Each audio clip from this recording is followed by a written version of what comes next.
It was another busy Tuesday morning at Horizon Realty Group. Phones were ringing, agents were preparing for inspections, contracts were coming in for broker review, and the front office looked much like every other successful brokerage across Arizona. Designated broker Michael Reynolds walked through the office carrying a cup of coffee, greeting agents as they prepared for another day of helping buyers and sellers achieve the dream of homeownership. Michael wasn't just another designated broker. Before returning to private brokerage, he had spent several years working alongside the Arizona Department of Real Estate, reviewing complaints, examining transaction files, interviewing licensees, and seeing firsthand how ordinary real estate transactions could become disciplinary investigations. It gave him a perspective that very few brokers possessed. As he entered his office, his assistant handed him a certified envelope. "Looks like this one came from ADRE," she said. Michael smiled as he looked at the envelope. "You know," he replied, "after all these years, that envelope still gets everyone's attention." Just then, David, the office's associate broker with more than 25 years of experience, walked in carrying his morning coffee. Seeing the envelope in Michael's hand, he laughed and asked, "Who's in trouble this time?" Michael shrugged. "I honestly don't know," he answered. And that's exactly how most investigations begin. Ashley, one of the brokerage's newest salespersons, happened to overhear the conversation as she walked past Michael's office. Curious, she stepped inside and admitted that she had always wondered whether agents really lost their licenses very often. Michael invited her to sit down before answering. "More often than most agents realize," he said. "But here's what surprises people. Very few wake up planning to violate the law. Most of the licensees I saw investigated genuinely cared about their clients. They were hardworking professionals trying to do the right thing. Somewhere along the way, however, they made one decision that seemed harmless at the time. Unfortunately, one harmless decision often leads to another." Michael placed the unopened envelope on his desk and continued. "When I worked with ADRE, investigations commonly began because of a missing disclosure, misleading advertising, poor communication, incomplete transaction records, mishandled earnest money, an unlicensed assistant performing activities that required a license, or simply because a client believed they had not been treated honestly." Ashley looked surprised. "So most of those agents weren't trying to cheat anyone?" she asked. Michael slowly shook his head. "Some certainly were," he replied. "But most were simply busy. They became comfortable. They assumed someone else had handled the issue. They relied on memory instead of procedure. They stopped asking questions. Those small shortcuts eventually became much larger problems." David smiled as he listened. "I've been selling real estate for over 25 years, he said. "Ironically, I'm much more careful today than when I first got licensed." Ashley looked puzzled. "I would have thought experience makes everything easier." David nodded. "Experience absolutely makes many things easier," he replied. "But it also creates confidence, and confidence can sometimes become complacency. That's when experienced agents begin relying on what they think they know instead of verifying what they should know." Michael walked over to the conference room whiteboard and slowly wrote 3 words in large letters: "Protect the public." Turning back toward Ashley, he smiled.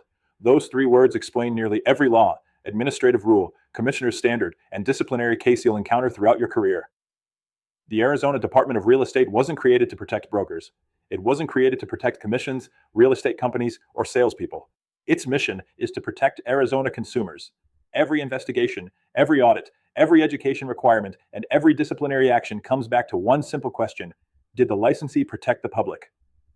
He continued by explaining that Arizona's requirements for licensees, found primarily within AAC R4-28-1101, establish the professional conduct expected of every Arizona real estate licensee. These rules address honesty, competency, disclosure, supervision, document retention, client communication, advertising, fiduciary responsibilities, and many other aspects of professional practice. "The rules aren't designed to make your job harder," Michael explained. "They're designed to create consistency, so consumers know they can trust the professionals representing them." Ashley looked back at the whiteboard. "So if I memorize every commissioner's rule and every statute, I'll never lose my license?" she asked with a grin. Michael laughed. "I wish it worked that way. The law isn't simply about memorizing rules. It's about exercising good judgment. You can memorize every statute contained in ARS Title 32, every administrative rule, and every commissioner standard, but if you fail to apply them during a real transaction, they won't protect you." Picking up the certified envelope once again, Michael held it in the air. "One lesson I learned while reviewing investigations is that ADRE doesn't begin by asking how many homes you've sold or how many awards you've received. They don't ask whether you're the top producer in your office. Investigators begin with a much simpler question: did this licensee protect the public?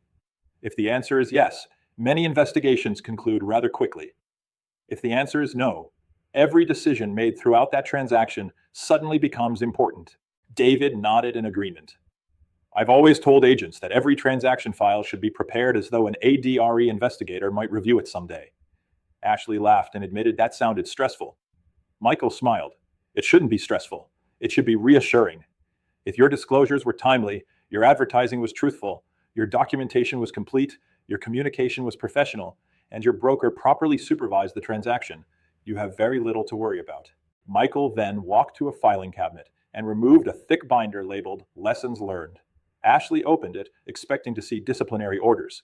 Instead, every page contained handwritten notes describing actual situations that had occurred during Arizona real estate transactions. One page described a buyer who never received the material disclosure. Another involved misleading social media advertising. One explained how an earnest money dispute escalated into a formal complaint. Another described an unlicensed assistant who unintentionally crossed the line into licensed activity. Yet another involved incomplete transaction records that prevented a broker from demonstrating compliance during an investigation. What is this? Ashley asked. My best teachers, Michael answered. I thought these were disciplinary cases. They are, Michael replied. But I don't keep them to remember who made mistakes. I keep them because every one of those files reminds me how easily good agents can make them. Michael closed the binder and looked around the room. The real estate license hanging on your office wall isn't simply permission to sell property.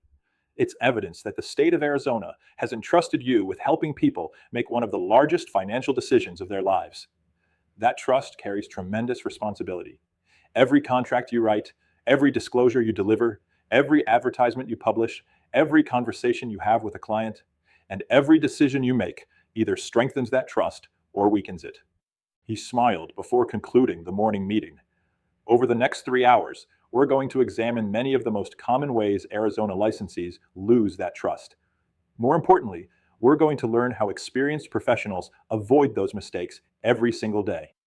By the end of this course, you'll probably discover that very few agents lose their licenses because of one catastrophic decision. Most lose them because of a series of small decisions that seemed insignificant at the time, but could have been prevented through better knowledge, stronger habits, and a commitment to protecting the public. Real-world Arizona example. One Arizona disciplinary investigation began with what appeared to be a simple consumer complaint alleging poor communication during escrow. When ADRE requested the brokerage's transaction file, investigators discovered incomplete disclosures, missing transaction records, advertising that did not accurately represent the property, and inadequate broker supervision. What initially appeared to be one isolated complaint ultimately resulted in multiple violations because the investigation uncovered a pattern of non-compliance. Cases like this demonstrate why experienced brokers encourage agents to prepare every file as though it may someday be reviewed by ADRE. Broker tip: before making an important decision during any transaction, ask yourself one simple question. If my broker, an ADRE investigator, or an administrative law judge reviewed this file tomorrow, would my documentation clearly demonstrate that I acted honestly, professionally, and in the best interests of my client while protecting the public? That one question has prevented countless disciplinary cases and continues to be one of the simplest yet most effective risk management tools available to Arizona real estate professionals. Online discussion question 1. Michael explains that many ADRE investigations begin with a single complaint or missing document rather than intentional misconduct. Why do seemingly small compliance issues often become much larger investigations? Motto answer. Once ADRE receives a complaint, investigators often examine the entire transaction, including contracts, disclosures, advertising, communications, supervision, and record retention. Small issues may reveal larger compliance concerns or patterns of behavior that place consumers at risk. Question 2. David believes experienced agents may actually face greater compliance risks than newer agents. Do you agree? Why or why not? Model answer. Experience brings confidence, but confidence can sometimes lead to complacency. Experienced agents may unintentionally rely on routine instead of verifying current laws, forms, brokerage policies, or commissioner standards. Continuing education and regular broker communication help reduce this risk. Question 3. Michael repeatedly reminds his agents that their responsibility is to protect the public. How does focusing on consumer protection also help protect the licensee from disciplinary action? Model answer. When agents prioritize honesty, disclosure, communication, documentation, and fiduciary duties, they naturally comply with Arizona law and the requirements for licensees. Protecting the public and protecting one's license often go hand in hand.